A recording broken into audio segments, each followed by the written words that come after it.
मित्रों नमस्कार। मित्रों आज हम आपके लिए लाए हैं सामुद्रिक शास्त्र की श्रृंखला में कि विवाह के बाद भाग्योदय। ये वीडियो उन लोग के लिए बहुत विशेष है जिनका विवाह होने वाला है या विवाह हो चुका है, उनके लिए भी कि आपके हाथ में ऐसी कोई रेखा है जो आपकी विवाह के बाद आपका भाग्योदय करा सकती है। आज आपको बताएंगे और आप आसानी से देखेंगे कि वो कौन सी रेखा है जो आपका विवाह के बाद भाग्योदय कराएगी। आपका विवाह के बाद आपका जीवन बदल जाएगा। आप हमसे इसी तरह जुड़े रहिए। देखिए, इसमें यह आवश्यक नहीं होता है हमें दायां हाथ देखना है कि बायां हाथ। क्यों? अगर आप जॉब या धनार्जन क्षेत्र से ताल्लुक रखते हैं, मतलब कि जो कन्याएं जॉब करती हैं या धनार्जन करती हैं, तो उनके लिए दायां हाथ ही दिखना चाहिए। पुरुषों के लिए उनका कार्य ही होता है धनार्जन करना, अपने परिवार को व्यवस्थित रखना, इसलिए उनका तो अवश्य दायां हाथ दिखना चाहिए। इस प्रकार अब हम इस वीडियो में आपको पहले हाथ के बारे में बताएंगे, कौन सा पर्वत क्या होता है, जो मित्र हमारे नए जुड़े हैं उनको भी आसानी से समझ में आए। देखिए, ऐसा है कि ये हमारा हाथ होता है, ये देखिए इमेज में आया। इसमें क्या होता है, ये जो अंगूठे के नीचे वाला भाग होता है ये होता है शुक्र पर्वत,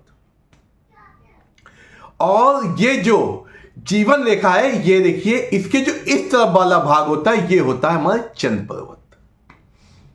और ये जो हमारी जो तर्जनी उंगली होती है, ये वाली उंगली, उसके जो नीचे वाला भाग होता है, उस उंगली के नीचे वाला ये पर्व, ये होता है गुरु पर्वत। उसके जस्ट बगल वाला जो हमारी मध्यमा उंगली होती है, बड़ी उंगली, ये देखिए ये होती है हमारी, इसके नीचे वाला पर्व होता है हमारा शनि पर्वत। और जो हमारी रिंग फिंगर होती है या ये इंडेक्स, ये होती है हमारी, इसके नीचे वाला होता है भाग सूर्य पर्वत। ये देखिए आपको चित्र के माध्यम से भी आसानी से आप समझ सकते हैं। और जो हमारी सबसे छोटी उंगली होती है, ये प्यारी सी, इसके नीचे वाला ये भाग होता है, ये हमारा बुध पर्वत। ये बताना इसलिए आवश्यक था क्योंकि विवाह और वैवाहिक संबंध में सबसे ज्यादा महत्वपूर्ण होता है हमारा शुक्र पर्वत। वो इसलिए शुक्र पर्वत क्या होता है, वैवाहिक संबंधों का पर्व होता है। और दूसरा इसके बगल में होता है चंद्र पर्वत। वो इसलिए बताया मैंने कि चंद्र पर्वत ये हम लोग की मानसिक स्थिति को बताता है कि हमारी धर्म पत्नी से तालमेल किस तरह बनेगा, वो बताता है। और जो बुध पर्वत होता है, ये देखिए, ये पर्वत जो होता है ये यहां पे हमारी विवाह रेखा पाई जाती है, इसलिए इसको बताना आपको समझना आती आवश्यक है। सूर्य रेखा, जो सूर्य पर्वत होता है वहां पे जो रेखाएं बनती है, और वो जो पर्वत होता है वो हमारा सामाजिक मान प्रतिष्ठा को बताता है, इसलिए यह आवश्यक है। और गुरु पर्वत हमारी संस्कृति, हमारा व्यवहार होता है उसको दर्शाता है। और उसके बगैर शनि पर्वत हमारी न्यायवादिता को दर्शाता है, इसलिए अति आवश्यक होता है।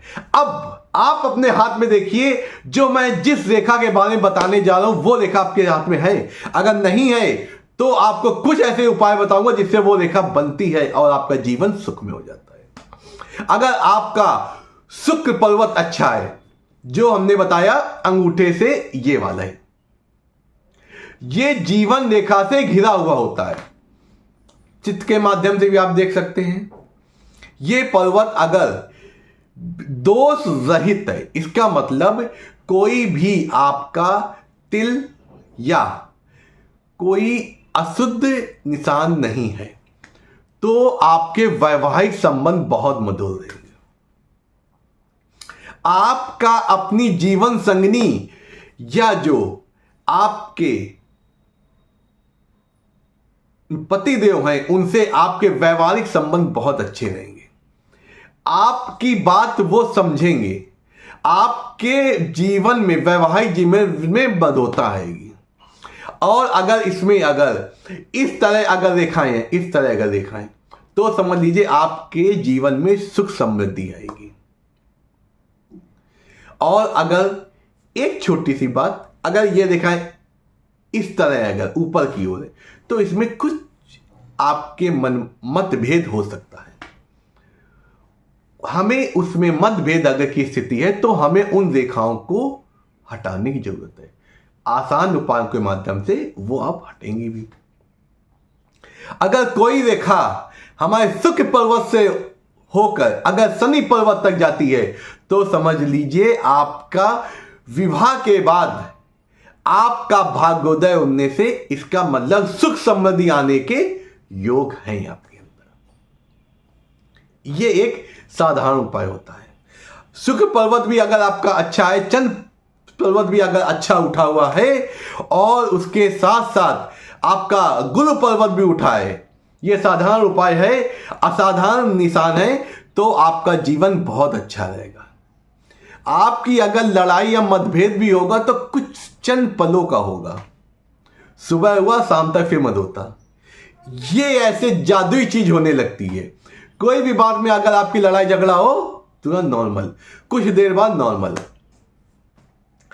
और अब एक विशेष पॉइंट बताने जा रहा हूं, वो बहुत ही अति आवश्यक है। जैसा कि हम जानते हैं बुध पर्वत पर जो हथेली के नीचे से जो रेखा आती है वो होती है हमारी वैवाहिक रेखा, विवाह रेखा। इस तरह देखिए, इमेज में देखिए, आपको अच्छे से समझ में आएगा इमेज ये। और इस विवाह रेखा से कोई रेखा उठकर इस तरह देखिए सूर्य पर्वत तो तक जाती है। ये देखिए बगल वाला पर्वत सूर्य पर्वत होता है, इसके वहां तक जाती है तो और इस तरह ऐड हो जाती है। देखिए इमेज में आपको, तो समझ लीजिए आपका अच्छे घराने में संबंध होगा। आपकी ससुराल जहां होगी वो एक प्रतिष्ठित परिवार में होगी। अगर प्रतिष्ठित परिवार में अगर ससुराल है तो समझ लीजिए आपका भाग्योदय विवाह के बाद होगा। विवाह के बाद आपके पास धन संपदा सुख समृद्धि आ जाएगी। आपके जो काम नहीं बनते वो काम बनने रहेंगे उस जीवन साथी की वजह से। यह रेखा बहुत ही ज्यादा योगपूर्वक होती है। तो इस रेखा से माध्यम से हम ये जान जाते हैं कि हमारा विवाह के बाद ही होता है। इसलिए हमें ऐसे जीवन साथी की तलाश करनी चाहिए जिसका बैकग्राउंड अच्छा, क्योंकि वहां आपके संबंध बनने के योग होते हैं। आप इस प्रकार इस रेखा के माध्यम से आप अपने जीवन के आने वाले भविष्य के बारे में जान सकते हैं। सूर्य पर्वत अगर उठा है और सूर्य पर्वत पर इस प्रकार की रेखाएं, सीधी रेखाएं, कटी फिटी रेखाएं नहीं है, तो समझ लीजिए आपका जीवन साथी जो होगा सरकारी ओहदे पर कार्यरत होगा और उच्च पद पर होगा। अगर सरकारी ओहदे पर कार्यरत उच्च पद पर है तो समझ लीजिए आपके घर में सुख समृद्धि है। और ये पर्वत जो होता है आपके सामाजिक स्तर को बताता है कि समाज में आपकी क्या प्रसिद्धि है, क्या मान सम्मान है, इसको भी दर्शाता है। अब बात करते हैं उपायों की। अगर ये पर्वत आपके उठे हुए हैं और इस पे अगर कोई दोष है तो उस दोष को कौन दूर करेंगे? हमारे महादेव। क्योंकि उसमें आपको एक सिंपल उपाय करना है। आपको शिवालय में जाके शिव जी को शुद्ध पवित्र ठंडा जल चढ़ाना है। फिर शिव जी से अपने हाथों पे शिवलिंग पे आपको करनी है और शिव जी से अपने उस दोष को मिटाने के लिए प्रार्थना है। शिव जी क्या करते हैं? फिर आपकी दोष वाली रेखा को मिटा देती हैं, क्योंकि शिव में वो शक्ति होती है जो हर चीज को जो हमारे भाग में नहीं होती वो भी दे सकती है। इस प्रकार इस आसान से उपाय करके आप अपने अशुद्ध रेखाओं को आप शुभ रेखाओं में बदल सकते हैं।